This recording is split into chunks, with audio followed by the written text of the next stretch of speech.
Hello everyone, আসসালামু আলাইকুম। সবাই কেমন আছেন? আই হোপ সবাই ভালো আছেন। নতুন আরেকটি ভিডিওতে সবাইকে ওয়েলকাম করছি।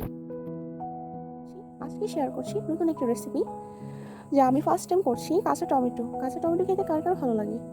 আমার তো মজাই লাগে। নতুন রেসিপি কিছুটা ইউটিউব থেকে ফলো করেছি, আর কিছুটা আমার আম্মুর সাজেস্টে। তো শুরু করা যাক।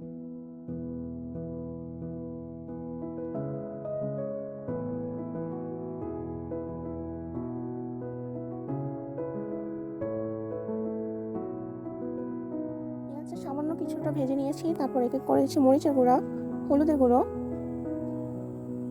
সামান্য একটু জিরার গুঁড়ো। আমি পরিমাণ বলছি না, যেহেতু আমি জানি না, আমিও ফার্স্ট টাইম রান্না করছি। একটু সামান্য রসুন,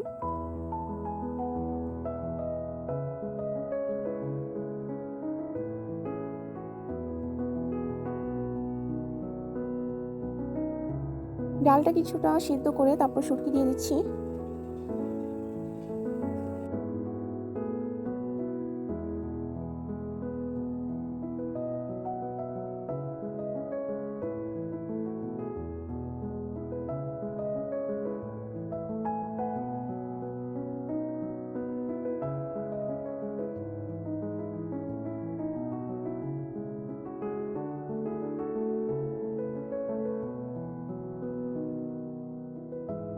আমি খুব একটা ভালো রান্নাবান্না করতে পারি না। জাপানে আসার পর থেকে আমাকে এখন রান্না করতে হচ্ছে কন্টিনিউ।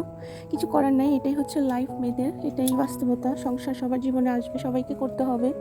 তো জাপানে আসলে এখন মূলত সবাই সবজি চাষ করতেছে, প্রচুর সবজি ফলন হচ্ছে। সব ভাইরা ভাবিরা সবজি করছে, সবাইকে গিফট করছে। আমাকেও এক ভাবি অনেকগুলো সবজি দিয়েছে, এর মধ্যে কাঁচা টমেটো ছিল। তা আমি ভাবতেছি কাঁচা টমেটো কীভাবে রান্না করা যায়, বাট আমার কাঁচা টমেটো অনেক ভালো লাগে।